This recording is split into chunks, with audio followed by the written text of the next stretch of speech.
Buenas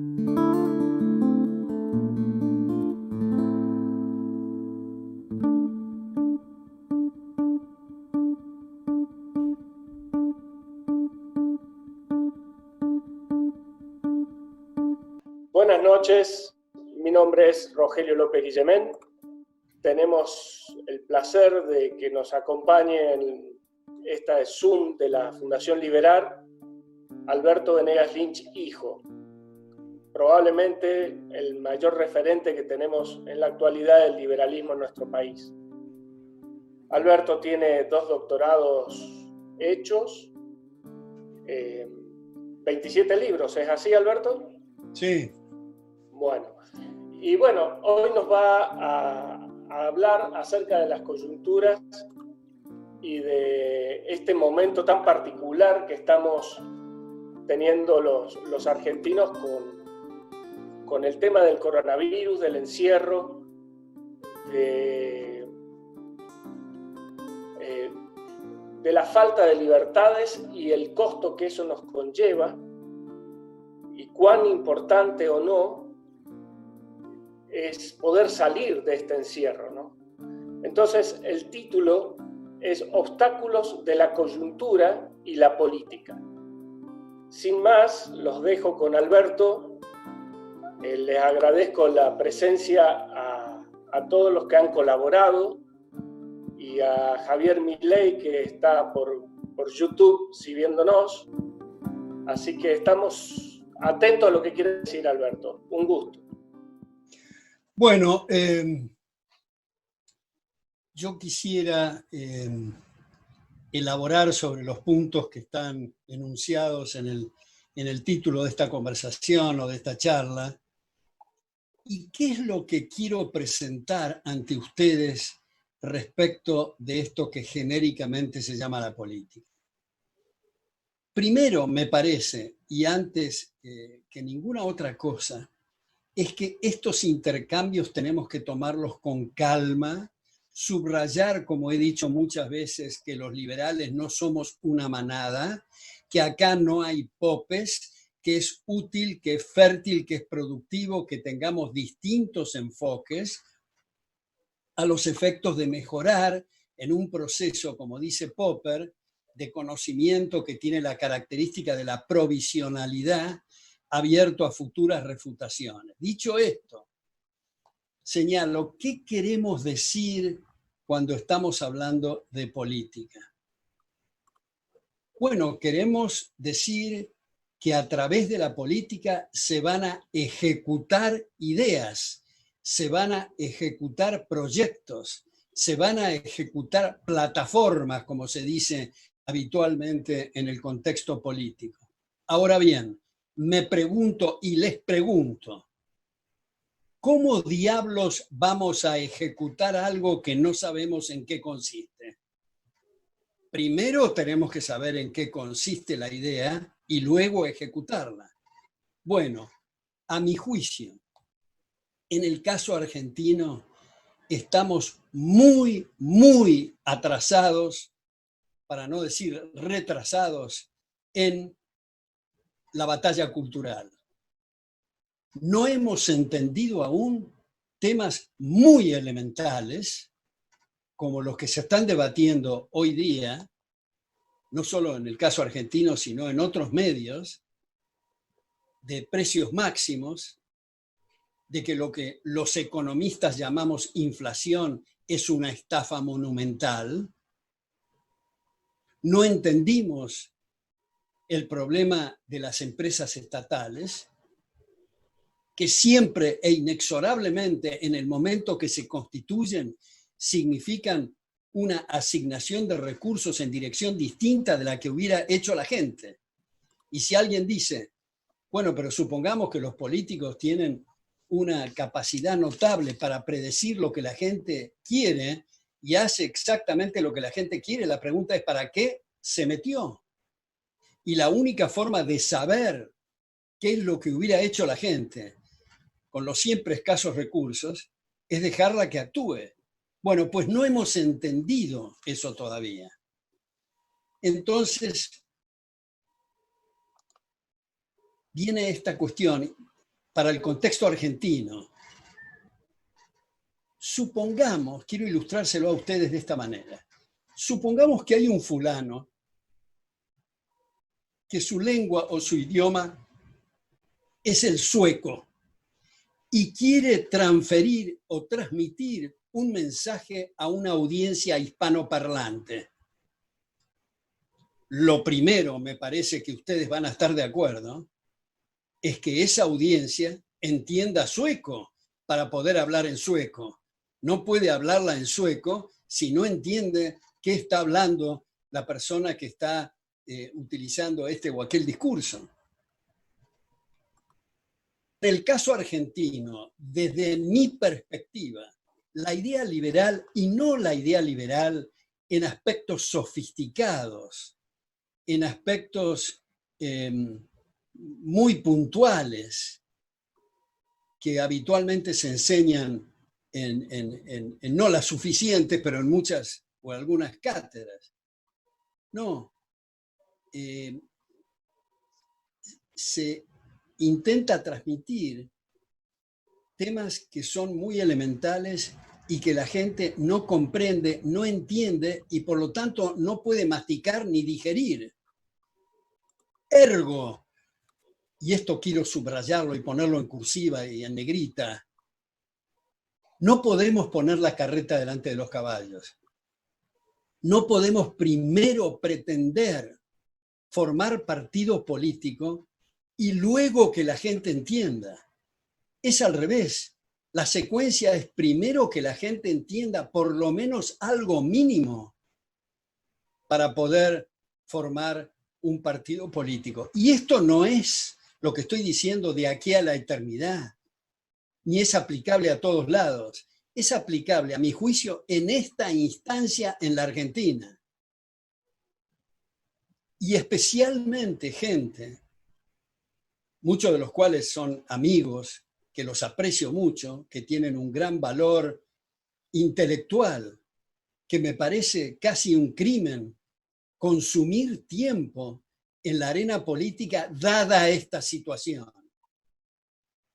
Entonces, como decía Ortega cuenta que había un sacerdote que estaba celebrando misa y que el monaguillo repetía a cada cosa que decía el sacerdote, alabado sea el Señor. El sacerdote en un momento dado perdió la paciencia y le dijo al monaguillo, oye, lo que estás diciendo es muy interesante, pero no es el momento. Y esto es lo que quiero transmitir, amigos y gente bien intencionada, respecto de la actividad política, que no es este el momento en la Argentina. Ahora, ¿qué es lo que se puede hacer, me parece a mí, en esta instancia, en el nivel político? Bueno, tenemos una especie de milagro dada la circunstancia argentina, milagro dada la historia reciente, la larga historia reciente. 30, tengo un cartel ahí, si me lo pueden sacar, por favor. Gracias. Que empezó con el movimiento fascista de los años 30, que como ustedes saben, en ese periodo se creó el Banco Central, se creó el impuesto progresivo, se destrozó el federalismo fiscal, se creó la banca central, y luego todo esto se agudizó notablemente a partir del golpe de Estado del 43, que no hemos podido zafar hasta la fecha.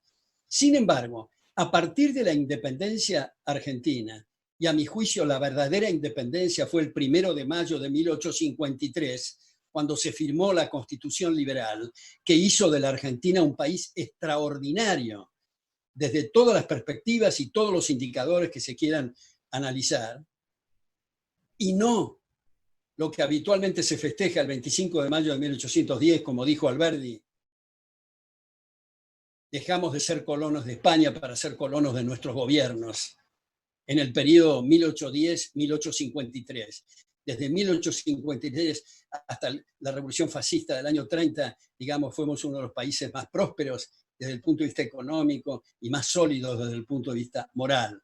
Ahora hago un pequeño paréntesis para decir acá, Tocqueville señalaba en La Revolución Francesa y el Antiguo Régimen, un libro no tan conocido como La democracia en América, que él dice que en muchos países, y ocurrió típico en la Argentina, que tienen un gran progreso moral y material, la gente da eso por sentado, y ese es el momento fatal, porque se revierte las ideas, otra vez en el campo cultural, en el campo intelectual, se dejan espacios en cátedras, y así empezaron los movimientos socialistas, keynesianos, cepalinos, comunistas, intervencionistas, estatistas de distinta naturaleza, llamados desarrollistas, en fin.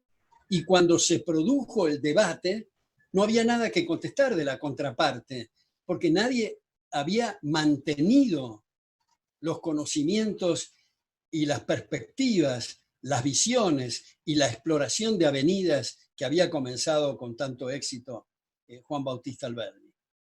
Bueno, entonces decimos, hay distintos tipos de personas que quieren actuar en política. Hay unos que quieren la foto, que quieren la coartada, que quieren saltarse lo que tienen que hacer, que es estudiar. Se necesita mucha biblioteca, mucho pelarse las pestañas, trabajar en el tema de las ideas y difundirla. Y eso se lo quieren saltear. Prefieren la fácil y la foto.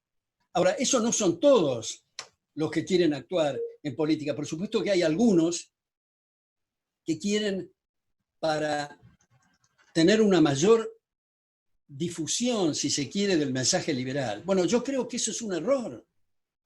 Porque una vez que terminen con el ejercicio y la gimnasia esta de la afiliación y esa especie de agrupaciones y cosas que incluso se ve lamentablemente en algunos liberales, que son 4 personas y se separan 2 y 2 en 2 grupos, en fin.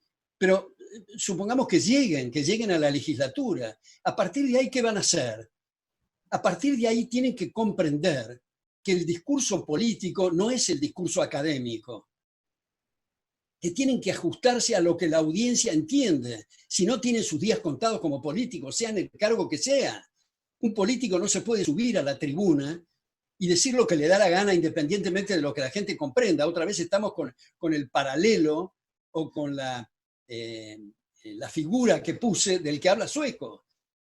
En una audiencia hispanoparlante, alguien que habla sueco no puede empezar a hablar sueco porque la gente se va a mirar y va a decir, ¿de qué diablos se está hablando este tipo? Entonces, a partir de ahí, una vez que asumieron en la legislatura, tiene que decir, bueno, un minuto, no puedo decir cosas que nadie entiende. Tengo que cambiar el lenguaje, tengo que negociar, tengo que hacer arreglos, en fin, alianzas. Y eso empieza a deteriorarse, sobre todo si son gente de peso intelectual, que es un desperdicio. Uno de mis amigos, de mis queridos amigos, en una oportunidad, cuando me comentó que se iba a dedicar a la actividad política, yo le hice la siguiente pregunta retórica. ¿Qué hubiera sido del mundo si Einstein se hubiera dedicado, en lugar de la física, a ser intendente de Chivilcoy? Y esto no va en desmedro del pueblo de la provincia de Buenos Aires, es solamente para ilustrar la idea. Para ilustrar la idea del desperdicio. Ahora, como a mí me gusta hacer el ejercicio este que decía del abogado del diablo, puede venir una repregunta que dice, bueno, pero tenemos otros ejemplos de gente que se ha dedicado a la política y ha marcado rumbos muy sólidos en el terreno de las ideas, como por ejemplo Ron Paul. Ron Paul en Estados Unidos, que ha sido candidato 3 veces a la presidencia y ha sido congresista.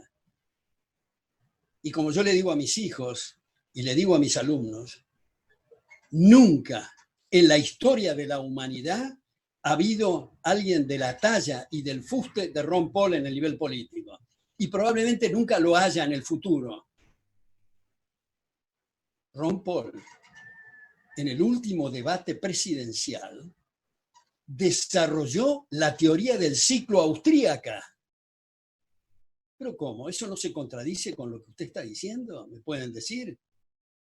Creo que no, porque el caso de Estados Unidos es sustancialmente distinto al caso argentino. En el caso de Estados Unidos, los think tanks, las instituciones y las personas han hecho trabajos notables durante un tiempo suficientemente prolongado para que haya una base de sustentación que puedan comprender esto, que no es el caso argentino. Nos hemos dejado estar. Y cuando hablamos del tema educativo y hablamos de la batalla cultural, nos vienen con la estupidez, si me permiten la expresión, de que eso es a largo plazo. Ahora tenemos que arreglar esto o aquello. Y el largo plazo, cuanto antes empecemos, es mejor. Entonces, ahora en la Argentina hay grupos, hay instituciones, hay fundaciones, muchas de las cuales se dedican a actividades para abrir canales en ideas de fondo. Tal vez no todas. Hay algunas que han empezado con eventos a los efectos de recaudar fondos para finalmente destinar esos fondos a las actividades de fondo, a los seminarios, a la publicación de libros, de artículos, ensayos, etc. Y hay algunas instituciones que se han quedado en eso, es decir, en el evento, y no han mantenido esa cuestión de fondos. Pero hay otra institución que sí las han mantenido. Porque hay que recordar la secuencia de este asunto, ¿no? Como he dicho muchas veces, he reiterado, mi padre empezó con estas ideas en el año 42, 1942, en la Facultad de Ciencias Económicas, estudiando el libro recién aparecido de Gottfried Haberler, Prosperidad y Depresión, que conservo esa edición en mi biblioteca y con gran afecto, admiración, leo y releo a veces los subrayados y las glosas de mi padre de ese libro. Y cuando se dice, bueno, son 4 gatos los liberales. Bueno, en 1942 eran literalmente 4 personas. Era William Henry Chapman, era mi padre, era Carlos Musetti, que después completó sus estudios en Oxford, y era José Santos Goyán, hijo, que después fue decano de la Facultad de Ciencias Económicas de la UBA. Le decían con mucha sorna los austríacos. Bueno, eran 4 gatos. En mi época, digamos, yo creo que la institución entonces de posgrado, ESEADE, ha hecho mucho durante mucho tiempo. Yo fui rector ahí 23 años, para formar gente, para formar la materia prima de mucha gente que luego trabajó en estas ideas, en las cátedras, en las instituciones, en fin, etc. Y creo que vale la pena destacar en este contexto lo mucho, subrayo, que ha hecho Javier Milei para conquistar gente joven, para llegar a gente joven, para llegar a las mentes de gente joven con el mensaje liberal. Hoy el cuadro de situación es en ese sentido atractivo, muestra un futuro interesante si somos capaces de mantener y de trabajar en el área de las ideas. Ahora, me parece que en estas cosas, como digo otra vez, no somos una manada, habrá otros criterios, puede ser que hay otros que tengan razón. Yo creo que en este momento que se ha tenido el milagro, creo yo, de tener una oposición, la nueva oposición, con el 40 y pico % de los votos, un milagro que no ha sido para apoyar la gestión pésima del gobierno anterior, sino que han sido gente desesperada deseando salvar aspectos esenciales de la República, como la libertad de prensa y el atropello extremo, digamos, del Leviatán. Y en ese sentido, creo que hay algunos personajes que desde luego no comparten y no coinciden con nuestra postura liberal, pero tienen, sobre todo viniendo del Partido Radical, algunas actitudes que son saludables, a mi juicio. Y no es el momento de fraccionar partidos. Me parece, es el momento de apoyar esto, porque todos los que estén en campaña con nuevos partidos, lo lógico, lo natural, lo deseable, es que critiquen lo que existen. Y creo que no sería bueno estar criticando en esto, trabajando en el terreno de las ideas, porque no quiero exagerar con esto, pero el resto se da por añadidura. ¿Qué es ese milagro, ese misterio y esa cosa rara que llamamos opinión pública? La opinión pública está formada por las ideas prevalentes. Por eso decimos, y podemos hablar de la era de Keynes o de la era de Marx, y esperamos que alguna vez sea la era de Mises o la era de Hayek. ¿Pero por qué es eso? El tema empieza en cenáculos intelectuales, cenáculos muy reducidos que como una piedra tirada en un estanque van abarcando círculos concéntricos y van tocando distintas áreas. Entonces, me parece que la función del quien está en la batalla intelectual, la función del que asume una cátedra, no está diciendo voy a hacer un estudio de mercado a ver qué quieren oír mis alumnos, porque está perdido como profesor.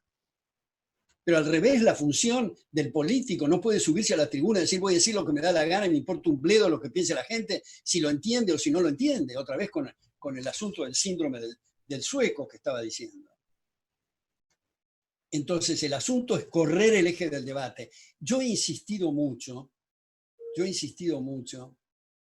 en algo que me parece atractivo y adhiero con Hayek, cuando Hayek habla en Los intelectuales y el socialismo, diciendo que hay que imitar la perseverancia y la constancia de las izquierdas, y no muchos que se dicen partidarios de la libertad, que son timoratos, que son cobardes morales, que no se animan, digamos, a ir al fondo del asunto y dicen, no podemos hablar de A porque no es políticamente correcto, hablemos de B, y enseguida le corren de nuevo el eje del debate, digamos, y enseguida están en C, en D, E y F. En fin, y lo que quiero subrayar con esto, que me admira, que probablemente sea el texto más atractivo de todos los que he leído jamás, y es del Mayo francés por la izquierda revolucionaria, que dice textualmente, seamos realistas, pidamos lo imposible.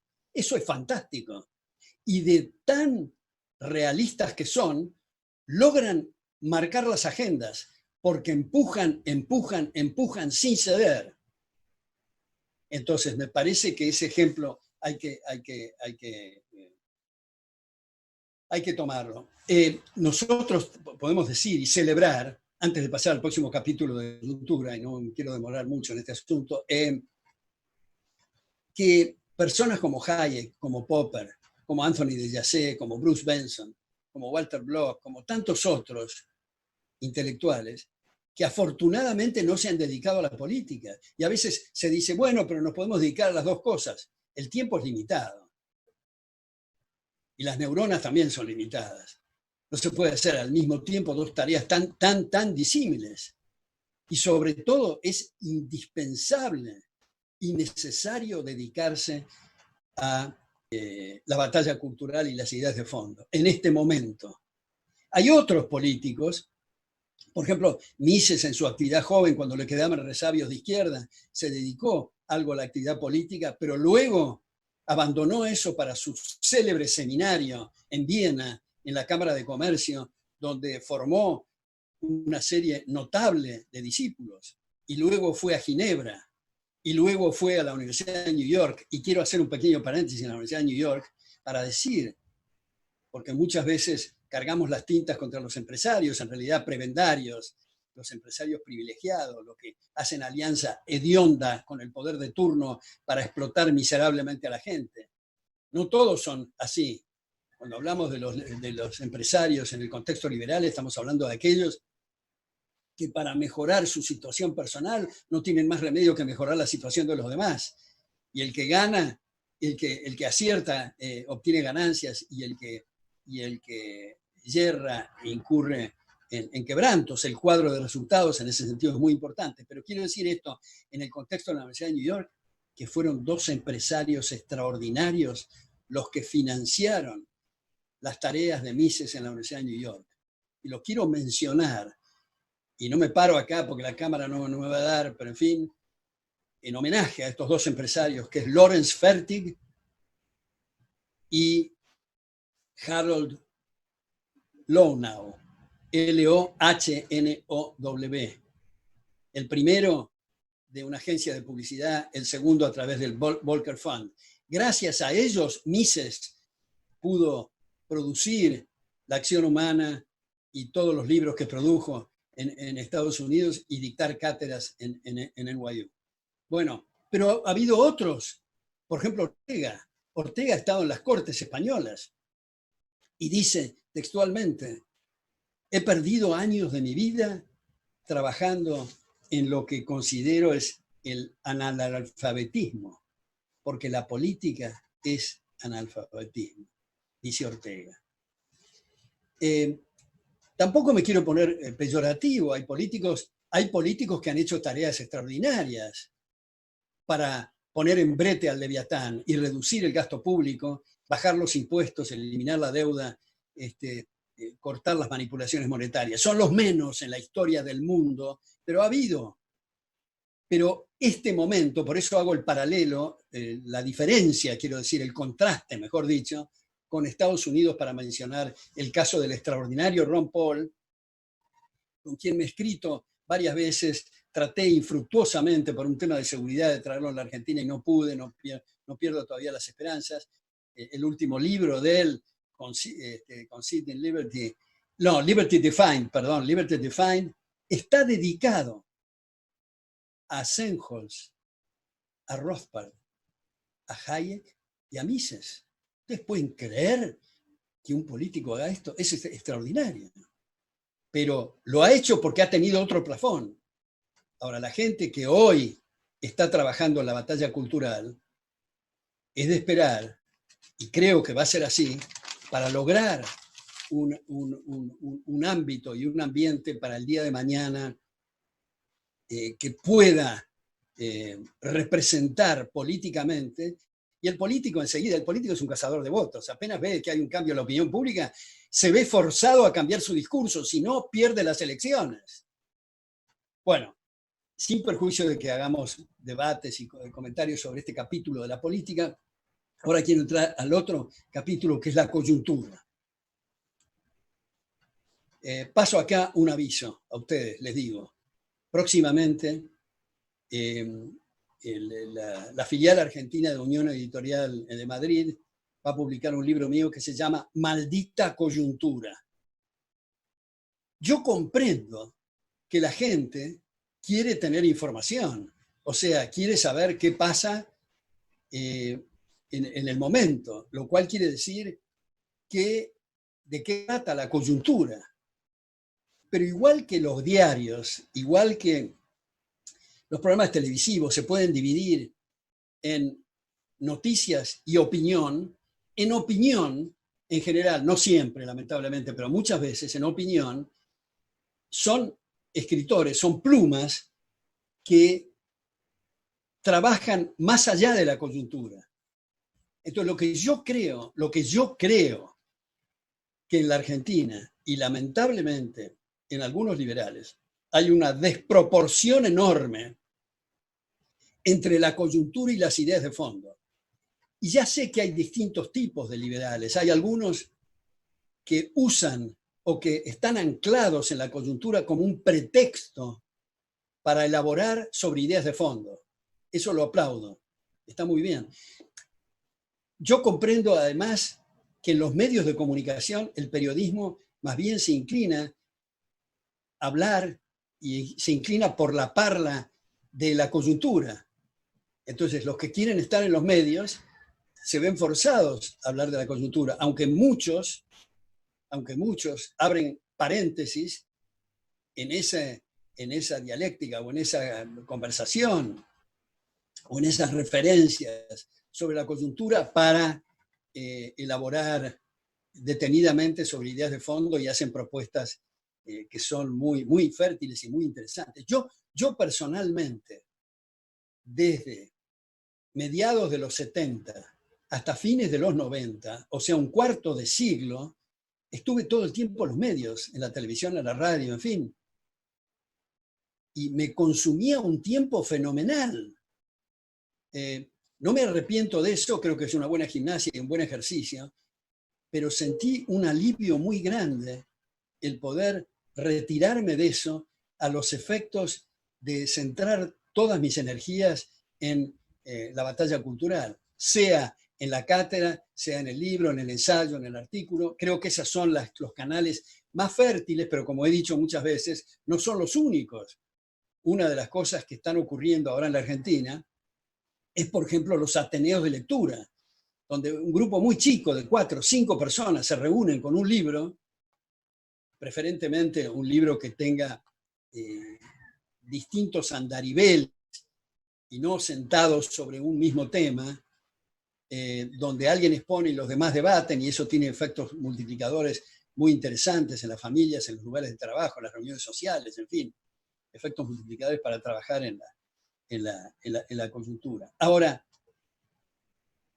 si uno se concentra en la coyuntura, como dije el otro día, como una especie de perro histérico en círculos, mordiéndose la cola, digamos, estamos arruinando, entre otras cosas, la coyuntura del futuro, porque no somos capaces de abrir debates y de abrir análisis y temas que muestren perspectivas más amplias a los efectos, entre otras cosas, de mejorar la coyuntura del futuro. Ahora, ¿qué ejemplos? Y creo que conviene remachar en los mismos ejemplos que he dado últimamente, porque creo que tiene, desde el punto de vista didáctico, una mejor llegada al insistir en estos temas y no abrir nuevos temas. Tenemos muchísimos temas en un organigrama argentino atrofiado por lo adiposo del Leviatán. Pero pongo estos ejemplos. 1, eliminar el impuesto progresivo. Un impuesto progresivo, como ustedes saben, es un impuesto cuya tasa progresa cuando progresa el objeto imponible, a diferencia de un impuesto proporcional. ¿Cuál es el problema del impuesto progresivo que veían en Estados Unidos, que al incluir el impuesto progresivo se llamó la Revolución del año 13, por el 1913? Hubo que hacer una reforma constitucional en Estados Unidos para incluir el impuesto progresivo. ¿Por qué Alberdi se oponía al impuesto progresivo? ¿Por qué Marx es tan adicto y tan propenso a subrayar las ventajas del impuesto progresivo? Y acá no se trata de Boca River y quién está de acuerdo, quién está en desacuerdo. Vamos a analizar cuáles son los efectos del impuesto progresivo. Bueno, primero, el impuesto progresivo altera las posiciones patrimoniales relativas. ¿Qué diablo quiere decir eso? Quiere decir que nosotros vamos al supermercado, compramos, nos abstenemos de comprar, compramos más de una marca, menos de otra, y al comprar y abstenernos de comprar, estamos asignando recursos y estamos estableciendo distintas estructuras patrimoniales. Pero luego salimos del supermercado, espera el político y establece un impuesto progresivo que altera necesariamente todas las posiciones patrimoniales relativas. Y como los recursos son escasos y no crecen en los árboles, el desperdicio o el consumo de capital, que implica el alterar las posiciones patrimoniales relativas de los escasos recursos que hay, que se asignan mal debido al impuesto progresivo, esto quiere decir que estamos consumiendo tasas de capitalización, que es el único factor que aumenta salarios e ingresos en términos reales. Primer efecto. Segundo efecto, muy importante, el impuesto progresivo es regresivo. Esto es, le ponemos un impuesto del 90% al que gana más. Lo lógico es que esa persona no disminuya su tren de vida y deje de consumir, va a dejar de invertir. Y si deja de invertir, está afectando el salario del marginal, el que está en la otra punta. Por eso es regresivo. Y si bien es cierto, y no me quiero poner muy técnico acá, no se pueden hacer comparaciones intersubjetivas y se habla de números ordinales y no de números cardinales en este contexto, un peso para un pobre no tiene la misma envergadura que un peso para un rico. Por lo tanto, eso que deja de invertir el de mayores ingresos va a afectar mucho más en el menores ingresos porque sus salarios disminuyen. Y esto hago un paréntesis para decir, y me parece que les queda claro, la diferencia del nivel de vida de Uganda y Canadá no es que los canadienses son mejores personas o los ugandeses más amarretes, sino que la tasa de capitalización es distinta y los obliga a mantener ingresos y salarios en términos reales más altos a los canadienses, y desaparecen algunas funciones menos humanas, si se quiere, como el servicio doméstico, que no existe prácticamente en Estados Unidos, no existe en Canadá. ¿Por qué es eso? Bueno, porque para tener el servicio doméstico, digamos, hay que sacarlas de empresas y pagar sueldos que no se pueden pagar. Es típico en un país africano, que no sea Sudáfrica, digamos, que un fulano se hace abanicar a la hora de la siesta por 14 tipos. Si ese africano se muda a Nueva York y sigue con la costumbre de abanicarse por 14 personas a la hora de la siesta, tiene que pagar, no sé, $10.000 la abanicada, y es muy caro, y no puede. Entonces, la cuestión social, el nivel de ingresos y salarios en términos reales depende exclusivamente de las tasas de capitalización, léase, de ahorros internos y ahorros externos. Y a veces se usa la expresión equivocada. Sí, bueno, pero tengamos en cuenta porque los capitales se están fugando como si fuera salir de la cárcel, como si hubieran hecho un delito y en realidad están protegiendo su propiedad, que por suerte lo hacen para que sirvan para otra vuelta. Bueno, ese es el segundo efecto. El primero altera las posiciones patrimoniales relativas, el segundo efecto es un impuesto regresivo, el tercer efecto es que bloquea la movilidad social. Imaginemos una pirámide patrimonial. En el vértice están los que más tienen, en la base los que menos tienen, y alguien viene ascendiendo.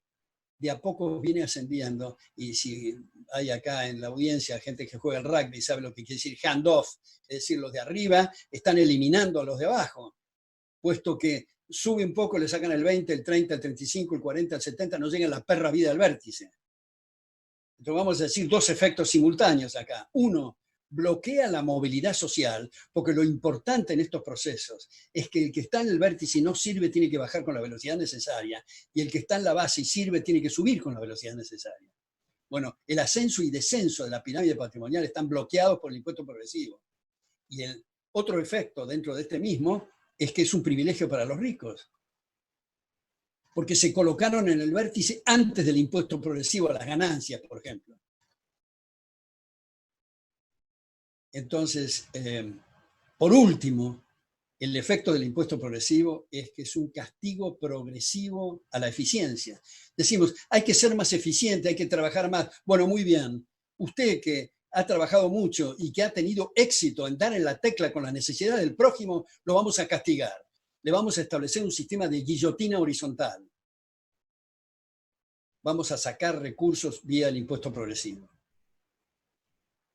Bueno, este es un efecto sin perjuicio de lo cual habría que hacer una reforma fiscal de fondo para eliminar todos los impuestos, excepto, por ejemplo, el impuesto al valor agregado, con una base máxima para aprovecharlo de impuestos a cargo, impuestos a favor, que es la mecánica del impuesto al valor agregado que ahorra inspecciones. Y eventualmente, y esto es discutible, establecer un impuesto territorial para aquellos que tienen propiedades y viven en el extranjero, pero el gobierno está encargado de custodiar y de proteger esa propiedad. Pero toda la maraña de impuestos que hay, y dobles y triples imposiciones, y que nadie en su sano juicio entiende cuánto tiene que pagar de impuestos y tiene que recurrir a aquella profesión extraña que se llama los expertos fiscales, que muchos de ellos les brilla en los ojos cuando hay una reforma fiscal porque es más complicado y la gente tiene que recaer en ellos. Bueno, para reducir impuestos es indispensable reducir el gasto público. Y digo rápidamente lo que ya he dicho en otras oportunidades últimamente, escrito en columnas y en otras cosas de Zoom y otras charlas y todo lo demás. Digo, eliminar todas las embajadas. Esto, como digo, estaba bien para la época de las carretas, ahora que hay teleconferencias no tiene sentido tener esas embajadas, tener esos cócteles, esas secretarias, esos autos, esos pasaportes diplomáticos, esos palacios, digamos. Y como también he dicho, el caso de Guatemala, que no tiene relaciones diplomáticas con China, es el país per cápita que más tiene relaciones comerciales con China. De manera que ni siquiera para eso sirve. Entonces, eliminar todas las embajadas. Segundo, también, como he citado en otras oportunidades, un colega de la Academia Nacional de Ciencias Económicas pidió en un momento dado mi firma para oponerme a las barrabasadas de la época de Guillermo Moreno con respecto al INDEC. Y yo le dije que daba mi firma, porque me parecía una barrabasada, como digo esto, pero que agregaba que esto podía terminar bien, porque muchos centros universitarios, muchos centros de estudio iban a fabricar estadísticas que tiene la ventaja de las auditorías cruzadas en competencia y además tiene la ventaja de producir series estadísticas que el mercado requiere. O sea, cerrar el INDEC, no mejorarlo, como varias veces también he dicho, ¿no? A veces se dice, hay que hacer más eficiente el gasto público. No, ese es una pésima reflexión. Si algo no sirve, si se la convierte en eficiente es mucho peor. Es mucho mejor que sea ineficiente. Ahora, también agrego, y el mismo cuento que hago en distintas oportunidades, en una comida, hace relativamente poco, había un periodista muy conocido, amigo, muy buena persona, que estaba quejándose amargamente por la distribución arbitraria de la pauta publicitaria. Y yo le dije, el tema no es ese. El tema es eliminar TELAM. Solo en una sociedad autoritaria puede haber una agencia oficial de noticias. Ah, bueno, pero si tienen algo que informar, lo informan en conferencias de prensa. Y si no, tercerizan. Pero eliminar TELAM. Entonces las embajadas, el INDEC, TELAM.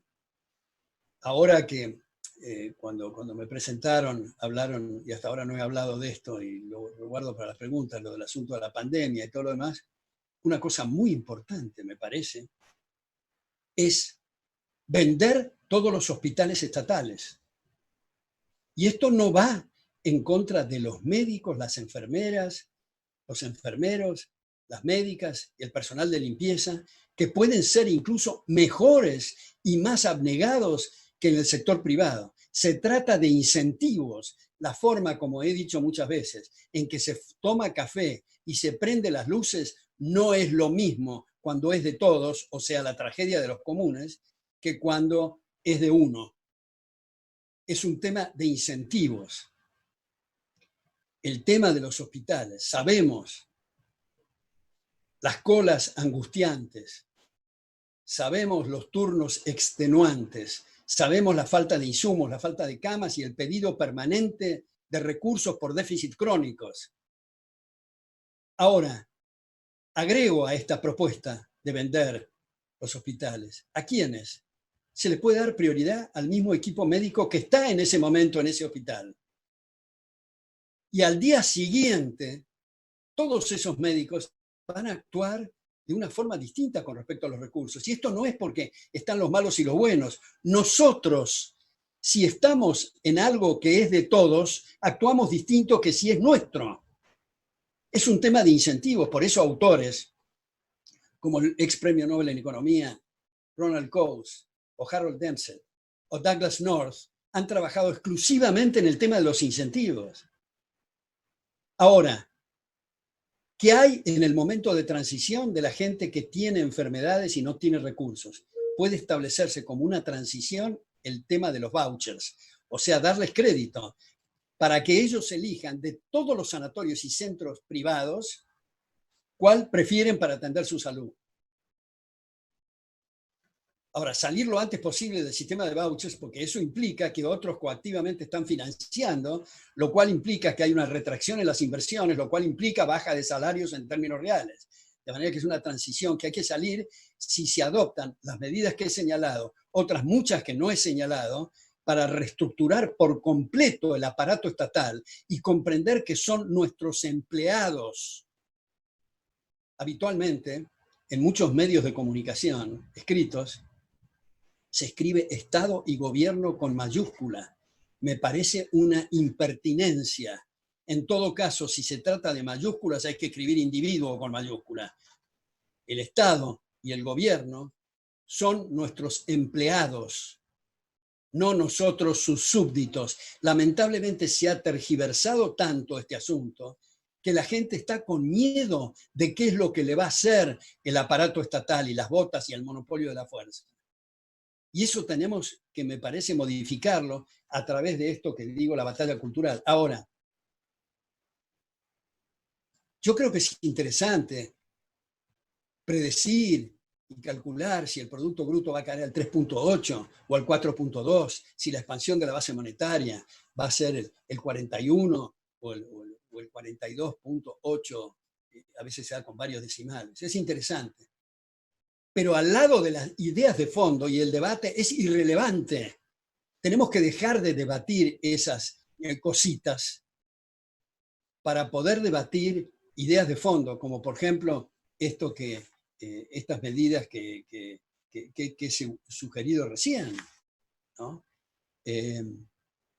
Y todo esto viene en el contexto, digamos, del igualitarismo, de la manía del igualitarismo, ¿no? Y como todos somos distintos desde el punto de vista anatómico, desde el punto de vista fisiológico, bioquímico y sobre todo psicológico, es natural que tengamos distintos resultados de nuestras acciones y por lo tanto distintos patrimonios. Lo importante no es el delta, no es la diferencia entre ricos y pobres, lo importante es que todos mejoren. Ahora, ¿de qué depende esa diferencia? De nosotros, de lo que estamos votando en el plebiscito diario del mercado, de cuando compramos bananas o compramos bebidas o compramos computadoras o anteojos o corbatas o lo que fuera. Nosotros estamos votando, estamos estableciendo esas diferencias. Por suerte somos diferentes. Qué horror sería si fuéramos todos iguales, si todos nos gustaría la ingeniería y no hubiera médicos, o si todos fueran panaderos y no habría arquitectos, o si todos nos gustara la misma mujer, no habría división del trabajo, la cooperación social se derrumba, la conversación es un tedio insoportable. Es lo mismo que hablar con el espejo. Es muy interesante que seamos distintos. Entonces la manía otra vez de la guillotina horizontal provoca, en última instancia, que si la marca igualitaria es esta, y hay gente que sabe que va a ser expoliada por la diferencia, no produce arriba, y los de abajo esperan que los redistribuyan, redistribución que nunca llega porque los de arriba no producen. Entonces, lamentablemente esto viene también muy cargado con el mensaje del actual Papa, ¿no?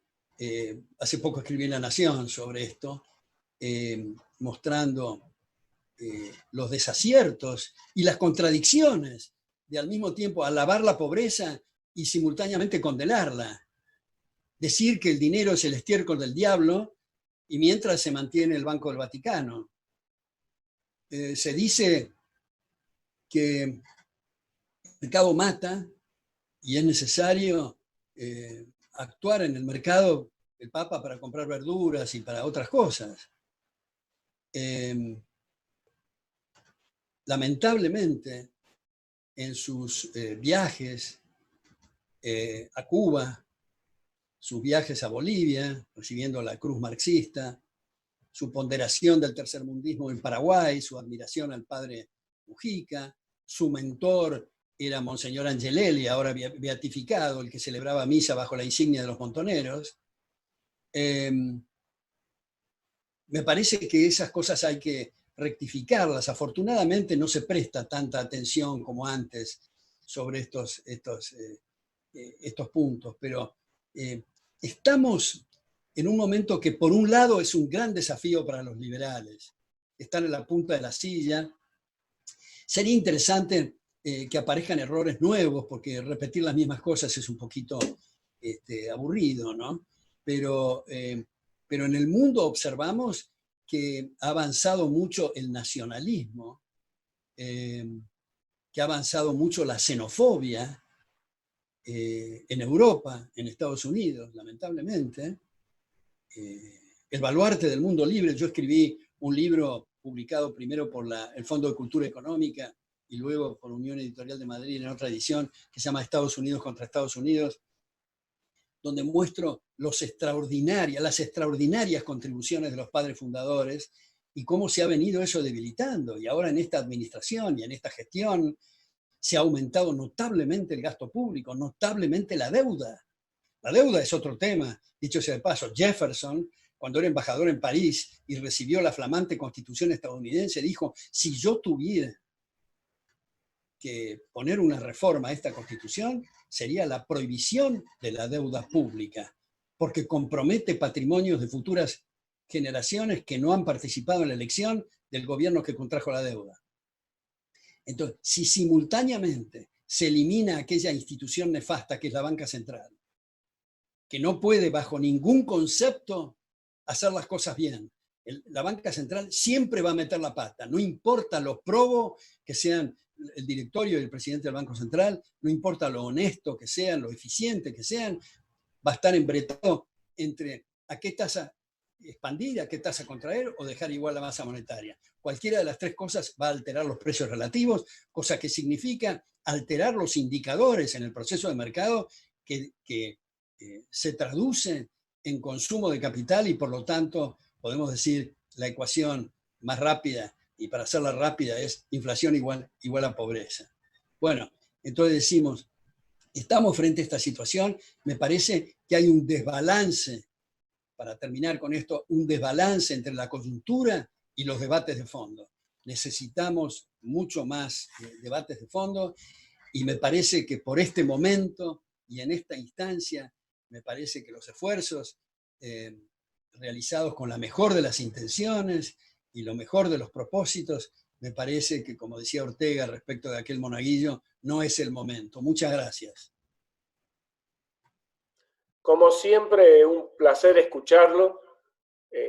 Dan ganas de estar varias horas porque la riqueza de sus comentarios son brillantes. Ahora vamos a irle dando la palabra a algunos que van a hacer preguntas de acuerdo a cómo vayan levantando la mano. Digamos. Decía que no es suficiente, no es exclusivamente esos caminos los que puedan aplicarse y recomendaba y estimulaba la cuestión del debate de libros para mostrar que el liberalismo no se corta en tajos y explora muy diversas avenidas para discutir esos ateneos de libros y todo. Pero ya que Rogelio está conduciendo esta reunión, quiero subrayar que también hay otros canales que son muy eficientes y muy efectivos, que es el poner estas ideas en forma de novelas. Y creo que el libro de Rogelio es uno de los ejemplos, me parece que hay que subrayar, muy bien construida, muy interesante la trama, muy contundente esto y creo que es muy, muy, muy recomendable. Eso quería solamente comentar. Bueno, ahora sí que me puedo ir a dormir tranquilo. Vamos a empezar con las preguntas. Santiago. Sí, hola Alberto, soy Santiago de Tierra del Fuego, un gusto escucharlo. Quería hacerle una pregunta. Si la coyuntura no es la ideal para que los liberales se involucren en política, ¿cómo vamos a saber cuál es el momento, qué indicadores culturales deberíamos mirar para saber cuál es el momento indicado para meterse en política. Bueno, muchas gracias, Santiago. Me parece muy importante esa pregunta. Antes de contestarla, quiero decir que no mencioné el título del libro, de la novela de Rogelio, que es La rebelión de los mansos. Bueno, respecto de este asunto, yo creo que es algo para estar atento a qué es cuáles son los temas de debate y los temas que se discuten en la prensa escrita, en la prensa oral, o sea, la televisión y la radio, y enseguida vamos a percibir los cambios en la opinión pública. Acá no hay más que prender la radio, prender la televisión, ver que estamos empantanados en los mismos temas de hace 50 años.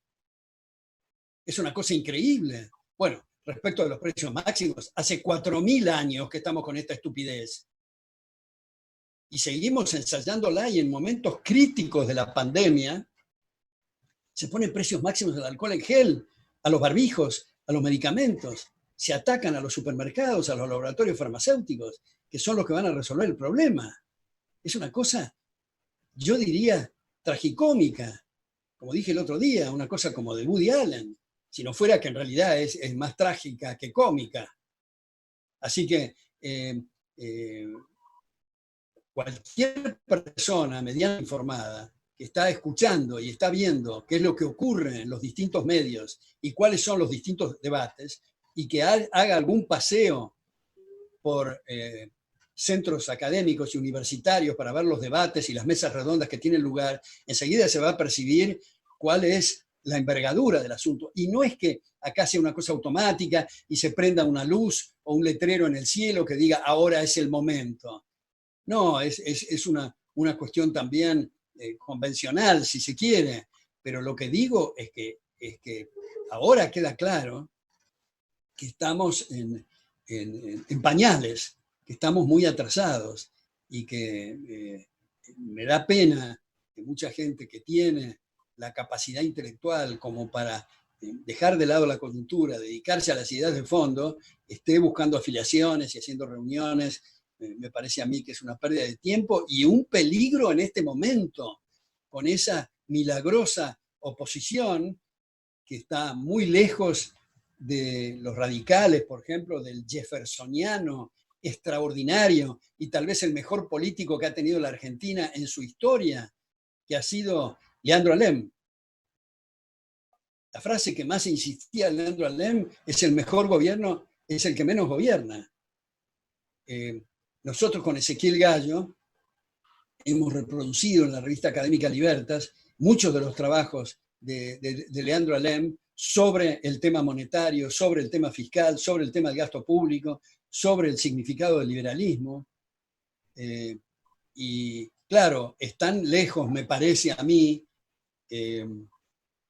los radicales actuales del espíritu de Alem, pero hay algunos que me parece que han cambiado, me da la impresión, por lo pronto en sus declaraciones se han opuesto a distintas medidas y atropellos del actual gobierno, pero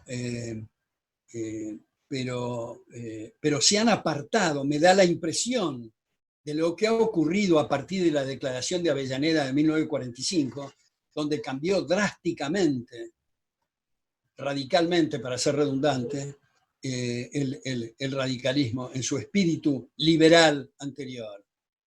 Y ya sé que sería muy bueno tener un partido liberal multitudinario con otras ideas, pero como digo e insisto de nuevo, me parece que no solo no es el momento, no es oportuno, no es prudente, por lo que existe esta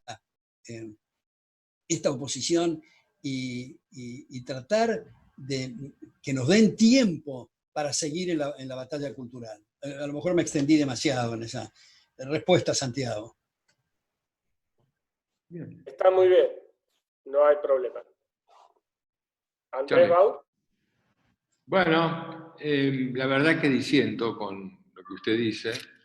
Un poquito más fuerte, por favor. Y siento con usted totalmente, no sé, tengo una formación empresarial, de licenciado en administración, y veo las cosas diferentes, ¿sí?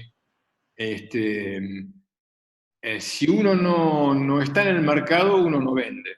Simple. No se trata solamente de armar una cúpula intelectual que debata temas, sino que produzca cambios sistémicos que lleven al mayor liberalismo políticamente sustentable. Esa es mi opinión, ¿sí? Y le voy a explicar qué es lo que hemos hablado nosotros y discutido acá en el Partido Libertario de Córdoba. Consideramos que el problema del gasto público no es el problema es el aumento del gasto a través del tiempo. Y la pregunta es, porque muchas veces se bajó el gasto y vuelve a aumentar. La pregunta es ¿por qué aumenta? Y aumenta por la reelección, ¿sí? Entonces, la estrategia nuestra es lograr que las comunas, los intendentes sean contratados, como son contratados en Australia, como son contratados en Estados Unidos y como en parte son contratados en Suiza. Si usted logra que los intendentes sean contratados y hace que los concejales sean electos en forma, digamos, con un sistema de voto alternativo, usted logra que los concejales representen la verdadera opinión de sus representados y no se deben a una mafia política. Yo lo que veo, no importa radicales o peronistas, cuando tienen el poder, cuando ganan una intendencia, quieren la reelección. Y si no quieren la reelección, quieren ser gobernador o quieren ser senadores o aquello. Eso lleva a la malversación del gasto. Es decir, cambiando eso sistémicamente, primeramente a nivel comunal, después a nivel provincial y después a nivel nacional, cambiando y buscando generar una estructura política, cambia las formas, cambia los incentivos para que los ejecutivos no tengan que buscar los votos para ser ejecutivos. Tienen que cumplir el presupuesto y el plan del legislativo. Y el legislativo no tiene que estar en función del ejecutivo, sino tiene que estar en función de sus representados. Esa es sistémicamente la solución de Suiza. Y es por eso que del año 1848 a la fecha, Suiza es liberal. Tiene todas las ideologías adentro, pero Suiza es liberal. Entonces, es un problema sistémico. Y eso hace que el coeficiente intelectual de la organización es mucho mayor, ¿sí? Nosotros, si queremos ver la Argentina, ¿sí? Tenemos una organización política que toma decisiones como un down. Y Suiza pasa el tiempo, no importa, gobierna entre todos, tiene un desempeño fenomenal. Y no se pasa discutiendo cosas intelectuales. Tiene un sistema para tomar buenas decisiones. Y la verdad es la libertad de los ciudadanos suizos si quieren tener más gasto público o menos gasto público. Pero es como decidir en un consorcio. Si usted quiere tener 3 porteros o usted quiere tener un sistema de vigilancia contratado, digamos, por cámaras. Cada uno decide. Y el sistema, yo ni estoy a favor del, digamos, en Suiza hay un impuesto a las ganancias que es progresivo, pero hasta cierto punto, porque usted tiene un impuesto nacional de cómo usted tiene que ganar impuesto a las ganancias, y lo declara en su comuna. Y sobre esa base imponible aplica 3 alícuotas, uno para la comuna, uno para el cantón y uno para la confederación. Ahora, cada comuna puede definir su alícuota. Entonces hay competencias de alícuotas. Ahora, cuando un tipo es muy rico, usted no está obligado a declarar. Usted se puede dejar determinar la base imponible. Usted quiere o no declara. Entonces, usted puede elegir la comuna que le elige la base imponible más baja con la alícuota más baja. Y eso hace que usted negocia, no hay impuesto en el fondo, porque usted elige con libertad dónde quiere pagar y cuánto quiere pagar. Es muy, muy superior a discutir qué impuesto es mejor o no sé qué. Es un sistema de competencia, de precios y servicios fiscales. Tenemos que cambiar totalmente. Yo veo que usted está en una nube, una burbuja, y que no conoce los diferentes liberalismos que hay en el mundo. Y quiero eso para Argentina, un sistema de competencia. No discutir cuál teóricamente es mejor impuesto, sino en la práctica ha demostrado que la competencia fiscal es el mejor sistema. Gracias. Bueno, le agradezco mucho esa pregunta y esa reflexión, pero yo noto que usted tiene una enorme contradicción en lo mismo que está diciendo, porque usted propone cosas de competencia y usa la expresión sistémico, que no cambia, que se trata de ideas para que haya el intendente que se vote de determinada manera o haya determinado sistema tributario, es necesario previamente que se acepte la idea de ese sistema tributario, ese sistema de elegir a los intendentes. Primer punto. Segundo punto, y por lo tanto en este primer punto es muy importante aquello que usted peyorativamente habla de estar en una nube y discutir ideas. Usted lo que acaba de hacer recién es de discutir una idea precisamente, que si no se la aceptan va a tener que trabajar en la batalla cultural para que le comprendan que tiene que hacer esa reforma tributaria y tiene que establecer ese sistema de asignación de competencia o de sistemas sistémicos. Vaya la redundancia. Ahora, hay otra cuestión que usted mencionó al principio que yo quisiera elaborar y que usted dijo para vender la idea.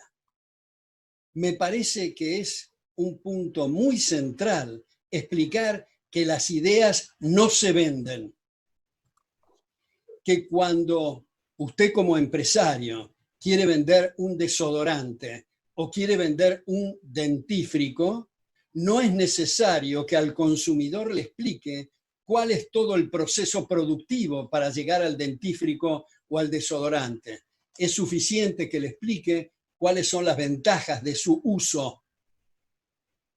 Sin embargo, cuando se está transmitiendo una idea, es indispensable elaborar, explicar y detenerse en todo el proceso productivo, en la genealogía de la idea, a menos que la persona con quien usted está comunicándose sea un fanático y acepta las ideas at face value, digamos.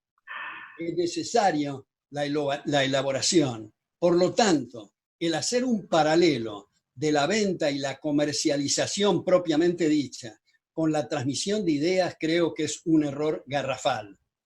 Entonces, para volver de nuevo al punto central de sus reflexiones, todo lo que estamos diciendo y muchas otras cosas, por ejemplo, yo creo que se puede agregar al tema del poder legislativo lo que también han hecho algunos estados en Estados Unidos, como por ejemplo South Dakota, Nevada,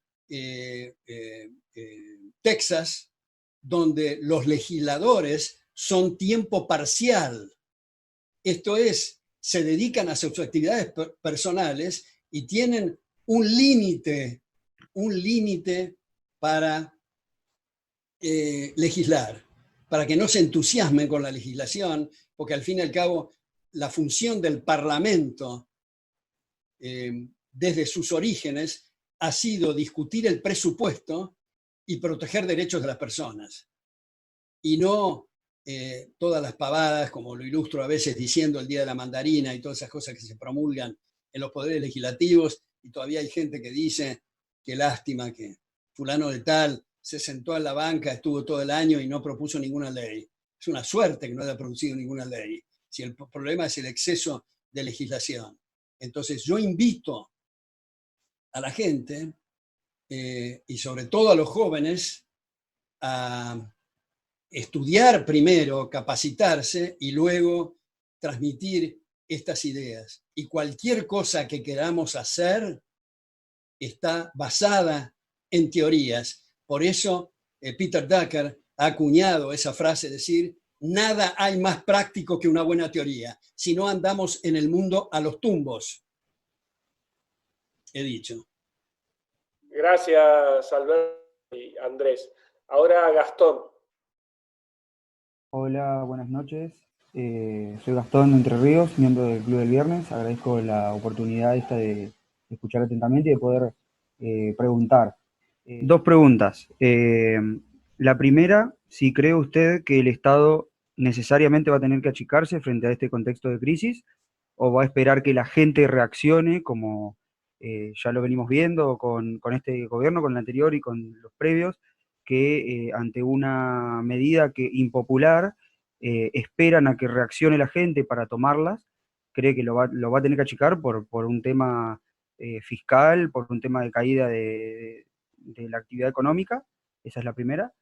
Y la segunda pregunta es, ¿quién cree usted que fueron o son responsables de esta pérdida del terreno del liberalismo, que hace 100 años era la ideología que predominaba en el mundo y en Argentina, y por qué sucesos o quiénes fueron los responsables de que el liberalismo perdiera tanto lugar en el mundo, en el terreno de las ideas? Muchas gracias. Bueno, muchísimas gracias por esas dos preguntas que me parecen muy importantes, ¿no? La primera es una pregunta difícil, en realidad. ¿Qué es lo que va a ocurrir primero? O los gobiernos se van a poner las pilas y van a rectificar sus conductas, especialmente en el tamaño gigantesco y elefantiásico del Estado, o la gente va a reaccionar y lo va a forzar a esa reducción.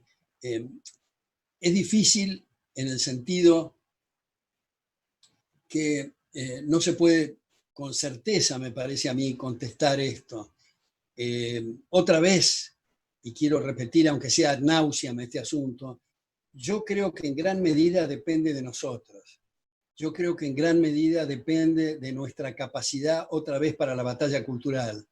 Porque en la medida que la batalla cultural avance, en esa medida va a haber más esperanza que los gobiernos, para mantenerse en el poder, y no digo este o aquello, todos, para mantenerse en el poder, tengan que tener un discurso razonable y no un discurso salvaje como es hoy, o primitivo, precario, digamos, anacrónico. Eso respecto de lo primero, pero también quiero completar, porque usted dijo en este momento de crisis, en fin, yo creo que precisamente por ser un momento de crisis, es más urgente todavía que se reduzca la dimensión del aparato estatal.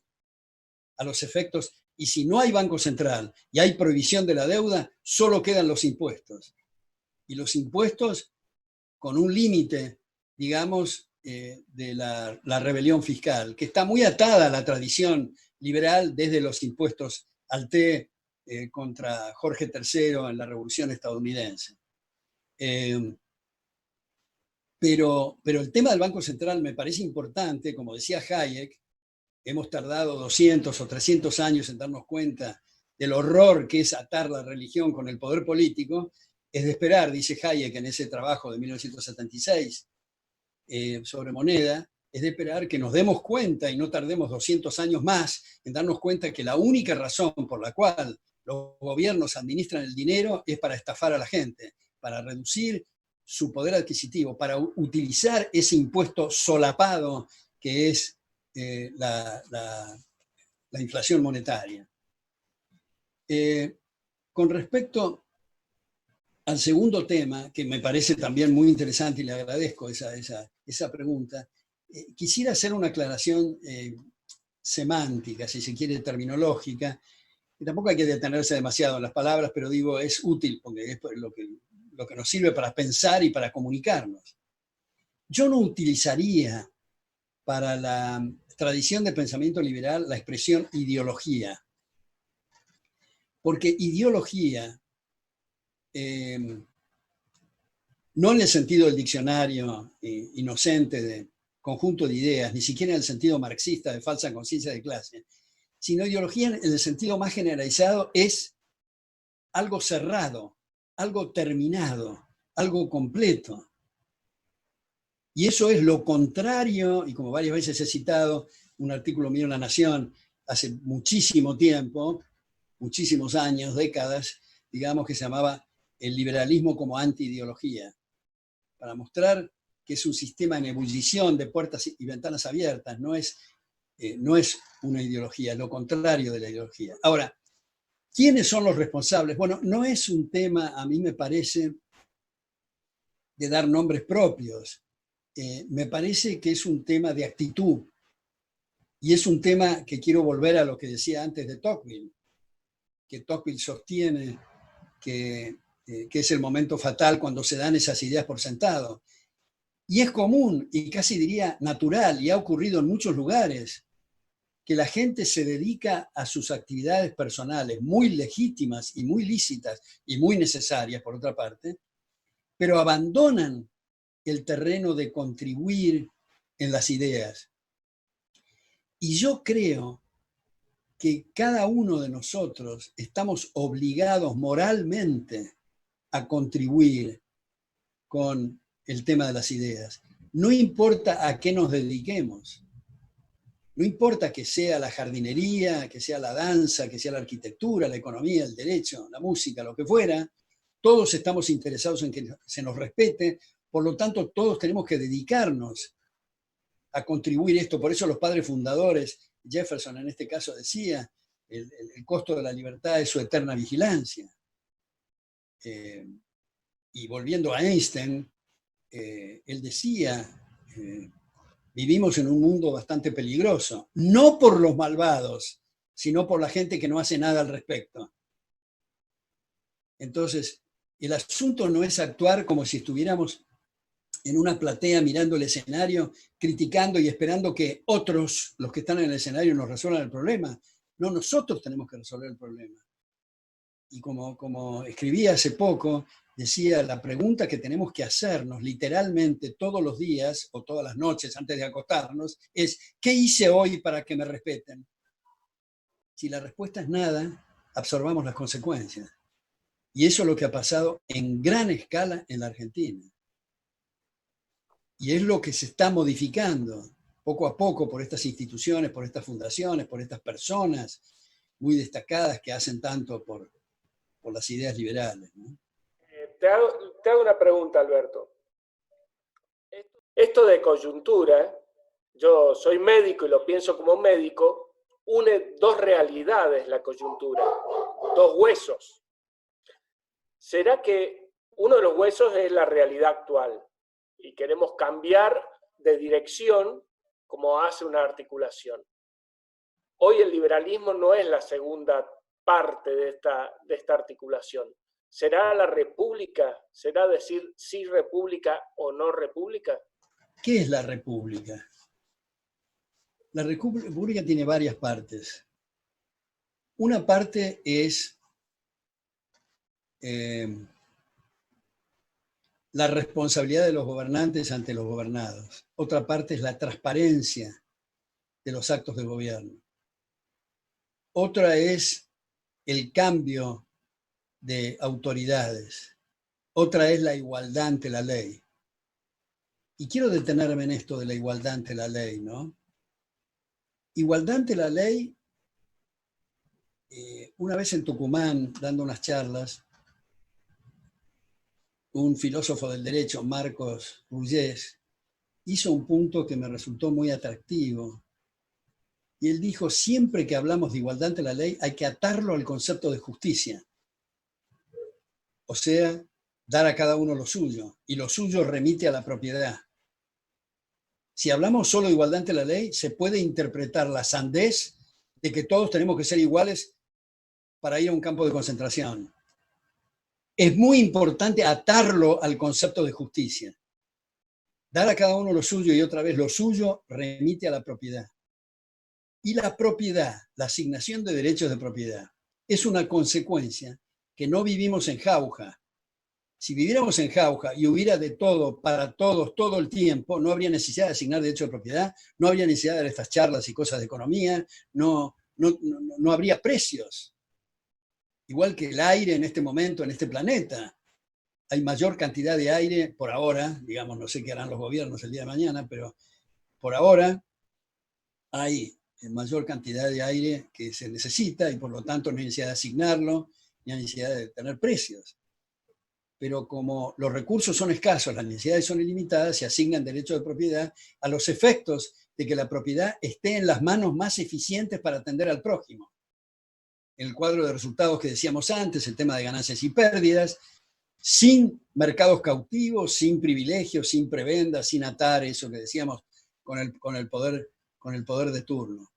Entonces, en la Constitución argentina original y en la estadounidense, no se menciona la palabra democracia, se menciona la palabra república porque agrega estos otros conceptos, aunque la idea de la democracia, a la Giovanni Sartori contemporánea, tiene una parte formal y una parte mecánica.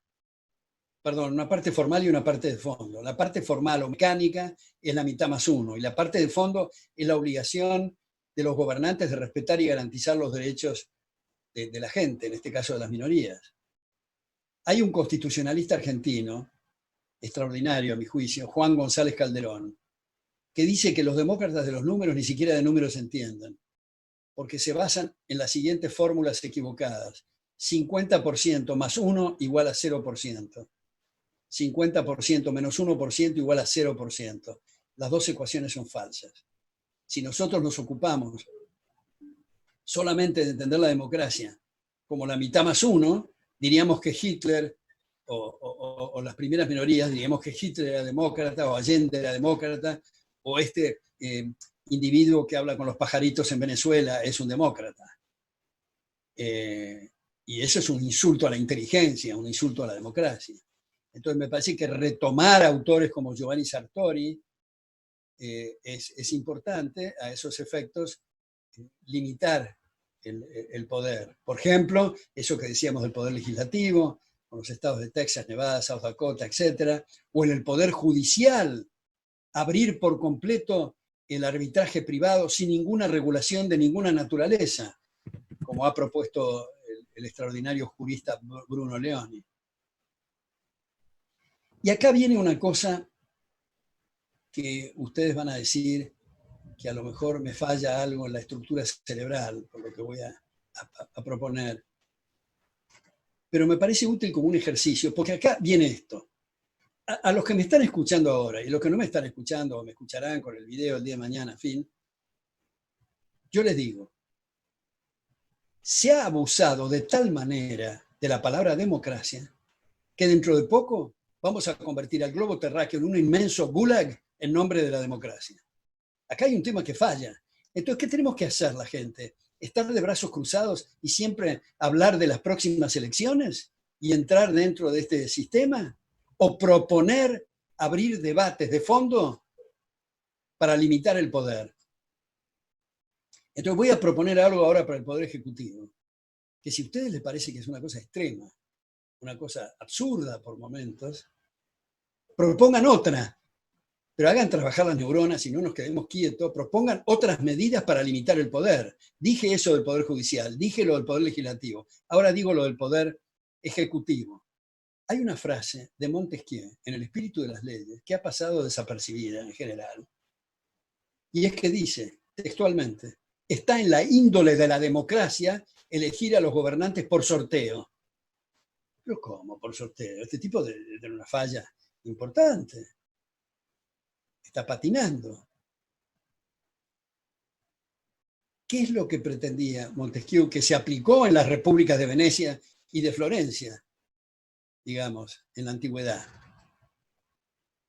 Si cualquiera puede ser gobernante, de todos los que son mayores de edad, de los que quieren actuar en política, y los que saben leer y escribir, aunque el saber leer y escribir no es tan importante viendo los políticos que tenemos, están en el sorteo. Si cualquiera puede elegir, ¿cuáles van a ser los incentivos nuestros? Bueno, minuto. Acá el portero del coso, el taximetrero, el profesor de uno de ustedes, cualquiera, mi vecino, que sé que tiene unas inclinaciones regulares, puede ser gobernante. Tenemos que defendernos. ¿Y cómo nos defendemos? Tenemos que establecer instituciones fuertes para proteger nuestros derechos a la vida, a la libertad y a la propiedad. Y eso es precisamente lo que se necesita. Ustedes recuerdan que Popper, en La sociedad abierta y sus enemigos, hace una crítica a Platón en esa idea del filósofo rey, o como algunos dicen, necesitamos un estadista, o necesitamos esa palabra espantosa, líder, que me remite al Duce o al Führer. En lugar de hablar de referentes, hablamos de líderes. Necesitamos caudillos, necesitamos a alguien que nos maneje. Decía Popper, yo objeto la idea de Platón del filósofo rey. Lo que se necesitan es instituciones fuertes para, y cito, pongo comillas porque es textual de Popper, para que el gobierno haga el menor daño posible. Entonces, desesperadamente, frente a la situación de que cualquiera puede ser gobernante, vamos a preocuparnos y ocuparnos mucho más de la cuestión institucional, que es lo que importa. Alguien ponía el ejemplo de Suiza recién. ¿Quién sabe quién es el primer ministro o el presidente de Suiza? ¿A quién le importa? Si el tema son las instituciones. Sin embargo, a todos les importa qué pasa con Maduro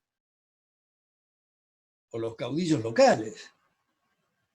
Esos individuos que en lugar de aceptar que el conocimiento es algo disperso y fraccionado en la sociedad, concentran ignorancia.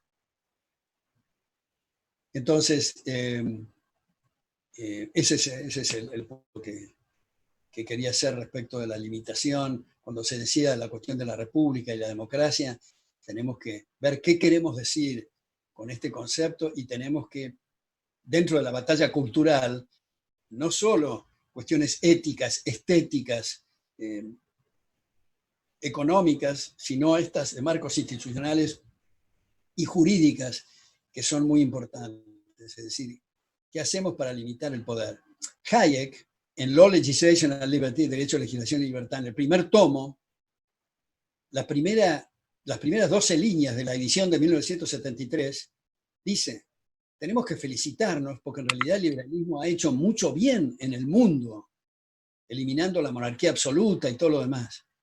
Pero tenemos que darnos cuenta que hasta ahora, respecto de lo que hemos observado, sobre todo en los últimos tiempos, de la extralimitación del poder, el liberalismo ha fracasado. Por lo tanto, en el tercer tomo de esa misma obra, propone limitaciones. La no reelección en el Parlamento, de edades, en fin, propone distintas cosas. Y yo sugiero que ustedes mediten también y propongamos y escribamos y debatamos nuevos límites al poder, porque si no estamos con la cantinela de aquí vamos a votar en las próximas elecciones, al menos peor a este, siempre estamos en la misma cuestión. Tenemos que cambiar ese rumbo, ¿no? ¿Cómo ve el mundo post-pandemia? ¿Más o menos libre? ¿Coinciden algunos intelectuales de izquierda sobre que esta situación puede debilitar al liberalismo o incluso acabar con el capitalismo? Bueno, el otro día estaba conversando de ese tema en otra charla, y yo decía que acá puede haber tres aspectos, digamos, útiles dentro de esta desgracia de la pandemia. Una, que hagamos un alto en el camino, un paréntesis, y nos demos cuenta que conviene agarrar los libros y profundizar más sobre los fundamentos morales de la sociedad abierta. Nos da la oportunidad, esta pandemia, esta desgracia, digamos, que a lo mejor no hemos tenido otras ocasiones de este tema, y siempre con un espíritu de autocrítica. Como he dicho muchas veces, en lugar de estar diciendo, ¿por qué diablos la gente no entiende lo que digo? ¿Por qué no se acepta más esto? Es mucho mejor decir, ¿por qué soy tan inepto para pasar este mensaje? Y eso, como somos más benévolos con nosotros mismos que con los demás, eso nos ayuda a hacer los deberes a mejorar la próxima clase, mejorar el próximo artículo, el próximo ensayo, el libro, la cátedra, en fin. Esto es una ventaja que podemos aprovecharla. La segunda ventaja es que permite establecer y estrechar algunos lazos de amistad, algunos lazos familiares que con la agitación de la vida diaria a veces no se ha tenido la oportunidad de ensayar, que por supuesto que también puede ocurrir, y de hecho ocurre, en distintos lugares han aumentado los divorcios, esto es que la gente mirándose a los ojos y teniendo más oportunidad de estar frente a frente se dio cuenta que no era lo que quería, y por lo tanto ese lazo de amistad, en lugar de fortalecerse, se debilita eventualmente. Me dicen que han aumentado en algunos casos los femicidios a raíz de esto. Pero digo, la contracara es que permite el hurgar en el interior del otro y fortalecer lazos familiares. Y por último, me parece una cosa muy importante, que estos ejercicios que estamos haciendo ahora, la reunión esta por cibernética o por Zoom, por estos medios tecnológicos, me parece que va a poner en evidencia que los desplazamientos de tomarse un avión, ir al aeropuerto, dar una conferencia, es mucho mejor hacerlo por Zoom. Los trabajos también.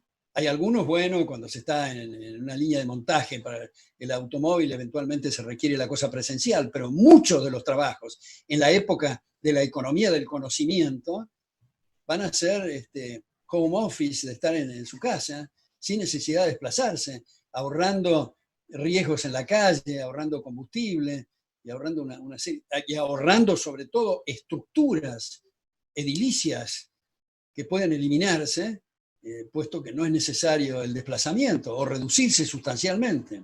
Y también en este tercer capítulo creo que puede ayudar mucho a fortalecer la enseñanza por estos métodos y el homeschooling también. La educación desde el hogar, que tiene un apoyo fenomenal en Internet, y que toda la cuestión de la sociabilidad con equipos de ajedrez y de fútbol y de baile y de qué sé yo, se ocupa el homeschooling desde muchísimo tiempo. Y a lo mejor podemos zafar en alguna medida de esas instituciones bastante absurdas que son el Ministerio de Educación y de Cultura, que pretende establecer e imponer estructuras curriculares desde el vértice del poder, sin darse cuenta que la educación, por su naturaleza, es un proceso abierto, competitivo, de prueba y error, y no que alguien tenga la precisa de decir qué materias hay que hacer.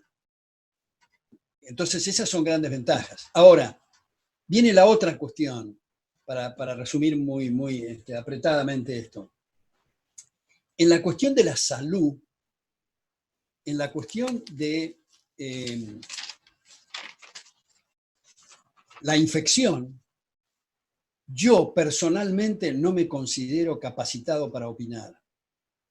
Creo que hay que descansar en los que entienden de infectología, de medicina, que tengamos confianza para que ellos opinen. Me parece una arrogancia, una soberbia y una petulancia que nosotros los economistas estemos diciendo que hay que hacer con el asunto del virus. Y yo comprendo que hay dos cosas acá que se contraponen.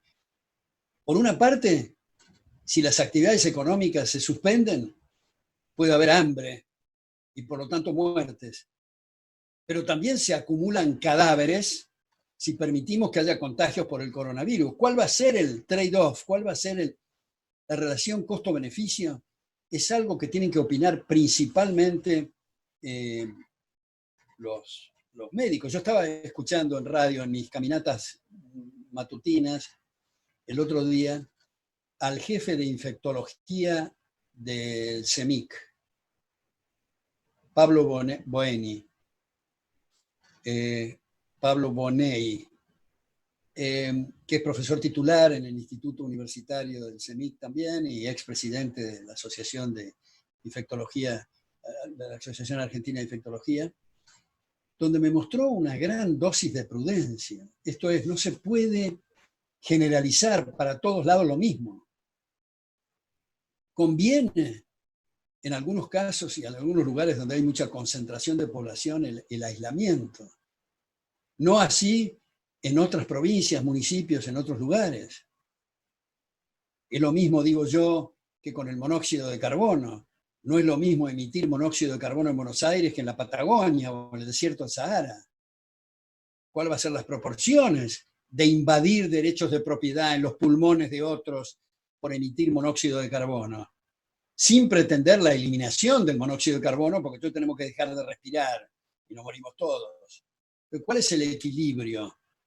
Desde luego que si empezamos todos a fenecer por el coronavirus, no es relevante cuál es la cotización en Wall Street, cuál es el precio del trigo. Entonces, ¿cuál es ese balance? Es algo que tienen que establecer gente que entiende y que tengamos confianza en esa área. Ahora, hay otra área bien distinta que sí tenemos que opinar y muy enfáticamente, y es eso que decíamos antes, del medio de la pandemia, poner precios máximos, es lo ideal para producir catástrofes en cadena, o atacar supermercados, o atacar comerciantes, o subir impuestos. En medio del desastre, no se les ocurre nada mejor que subir, pero hay que ser muy negado mentalmente para hacer estas cosas. Y lo mismo, decir, bueno, hay que ayudar a la gente expandiendo la moneda. A esta altura del siglo XXI, insistir en este tema es algo realmente lamentable. Lamentable. Eso sí tenemos que ser muy, me parece, muy enfáticos. Eso es una catástrofe. Y como he dicho varias veces, cuanto mayor sea el tsunami, el terremoto, la epidemia o la guerra, más razón para que funcione bien el mecanismo de precios. Porque vamos a agudizar el problema si además de la guerra, la epidemia, el tsunami o el terremoto, tenemos faltantes como consecuencia del establecimiento de precios máximos. Bueno, Alberto, le vamos a hacer una pregunta más para no, porque ya lleva muchas horas y lo estamos exigiendo y abusando de usted. Le comento, hay otro libro, hay otra novela de otro autor cordobés, Andrés Peralta, que también pertenece a la Fundación, que se llama Epifanía de la Libertad. Va a estar publicado una vez que termine la pandemia y le haremos llegar un ejemplar para que lo disfrute. Le tomo la palabra, espero el ejemplar ese. ¿Cómo le va, Alberto? Un placer oírlo. ¿Cómo estás? Tanto tiempo, un gran gusto de verte. Igualmente.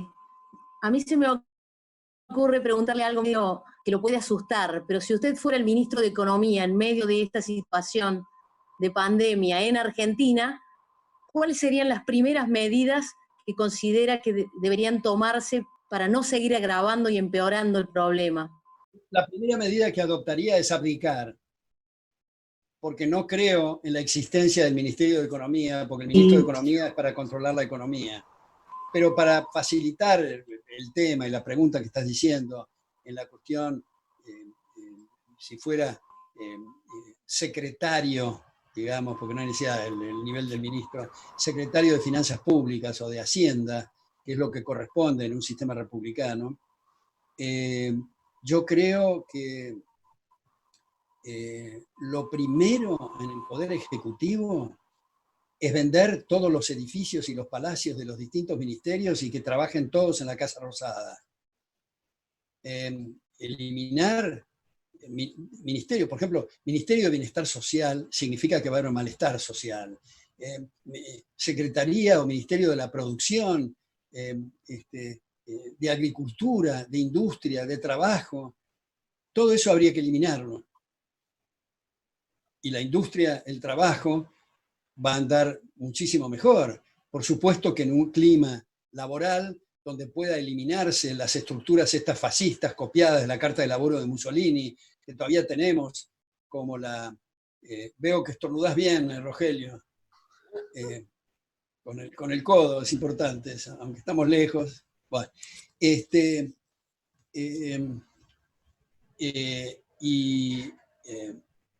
y no tener estas llamadas conquistas sociales que perjudican especialmente a los que más necesitan trabajar, y comprender que el tema de los salarios no es un tema de huelgas, que por otra parte la huelga es el derecho a no trabajar, que todo el mundo tiene el derecho a hacerlo si hay contemplando las estipulaciones previas, pero no huelgas en el sentido de interferencias violentas y no permitir que otros trabajen, que desean trabajar, y sindicatos como asociaciones libres y voluntarias, y no como estructuras corporativas que bloquean que entren a competir obras sociales, eliminar esa cuestión inmoral que lo hemos tomado como una cosa natural, que es las retenciones que hacen los empresarios a la gente en relación de dependencia, haciendo que haya una relación entre salario bruto y salario neto. La gente mira su planilla, ve un montón de siglas, no entiende de qué se trata, pero se resigna, y es en realidad una inmoralidad fenomenal. Entonces, a mí me parece que la reforma monetaria de eliminar el Banco Central, que eliminar la posibilidad de la deuda gubernamental, que la reforma tributaria, que la reforma laboral, que esto que digo de los ministerios, que las embajadas, que el TELAM, que el INDEC, que los hospitales y estas cosas, me parece que son urgentísimas. Y eso hace, cada medida que se adopta de reducir el gasto público, rellena los bolsillos de la gente en lugar de debilitarlos. Y eso es lo que creo que es indispensable. Ahora, alguien puede decir, bueno, pero es imposible adoptar estas medidas a esta altura porque la gente no lo entiende. Es cierto, ahí viene la batalla cultural, ahí viene la importancia de trabajar en el mundo intelectual para correr el eje del debate. Y en ese sentido tomo de nuevo lo que ha tomado Herbert Marcuse de las revueltas del Mayo francés del 68, en cuanto a seamos realistas, pidamos lo imposible. Es lo que hacemos nosotros todos los días. Me parece muy importante. Y es lo que han hecho, digamos, en la Argentina, en nuestros predecesores, que convirtieron, como digo, a este país que venía las emigraciones, que duplicaba la población cada 10 años, que los salarios e ingresos en términos reales del obrero de la incipiente industria y peón rural eran superiores a los de Suiza. Esto no fue un lapsus. Suiza, Alemania, Francia, España y Italia, por supuesto. Competíamos con Estados Unidos. Eso tenemos que volver a hacerlo. Pero para volver a hacerlo, tenemos que estudiar nosotros y difundir estas ideas, correr el eje del debate, trabajar en la batalla cultural en todos los medios que sean posibles. Y me parece otra vez, con respecto a la cuestión política, que es muy prematuro y muy inconveniente dada la oposición que existe. Habría que tratar de fortalecer, digamos, esta oposición que, como digo, ha tenido algunos aciertos importantes que para nosotros los liberales son muy elementales y están lejos de lo que nosotros quisiéramos que se haga. Pero esa es la circunstancia que estamos viviendo. Si quiere que otra pregunta, hay una del público de YouTube. Si no, bueno, adelante. Agustín S. Yo sé que le gusta ser abogado, que haya alguien abogado del diablo, y me parece que él es uno. Dice, es importante la batalla política. ¿Cuándo la izquierda dejó la batalla política? Bueno, yo creo que son distintos momentos. Yo creo que es interesante hacer el ejercicio, imaginarnos, como alguna vez he dicho, de Marx conversando con Engels en un barsucho de Londres, diciendo voy a cambiar el mundo. cualquiera que lo haya oído a decir, este tipo está demente, y lo hizo. Y lo hizo trabajando en el terreno de las ideas. No hay más que conversar casi con cualquiera hoy día para ver cómo están metidos, cómo está metida la idea de Keynes, de Marx, de Gramsci. Bueno, a propósito, Rogelio, y tal vez podemos cerrar con esto, quiero citarlo a Gramsci, ¿no? En la frase más conocida de él, o más difundida, que es, abro comillas, tomen la cultura y la educación y el resto se da por añadidura, comillas. Cuando yo he indagado en marxistas y luego liberales, amigos míos, muy honestos intelectuales, y les pregunto, pero ¿cuáles son los textos que ustedes los mantenían en el campo de la izquierda, digamos? Y prácticamente todos los citan a Gramsci. Porque el tema de las estructuras políticas, el tema incluso de las metrallas, el tema de la violencia, es secundaria respecto de lo que sucede de las cejas para arriba. Tomar la cuestión cultural es clave. Debatir ideas. Yo creo que hoy, por eso es tan atractivo el asunto de la cátedra, porque cuando uno da clases, la reacción de alumnas y alumnos es extraordinaria. Son gente muy bondadosa, muy receptiva, muy hospitalaria, cuando tiene la oportunidad de oír otras campanas. Y se establece hasta una relación de amistad. Y cuando, como muchas veces he dicho, cuando a uno le dicen, esto cambió mi vida, esto me hizo ver otro horizonte, eso no tiene precio, es una cosa muy que halaga muchísimo, que gratifica, que sube el espíritu. Así que no es una cuestión, porque sería muy triste decir, bueno, no, estamos en un seminario y no comprenden el mensaje. Es una cosa fantástica. ¿Cómo queda cuando se puede tocar la mente o el alma de alguien no con afirmaciones, no con adjetivaciones, sino con argumentos?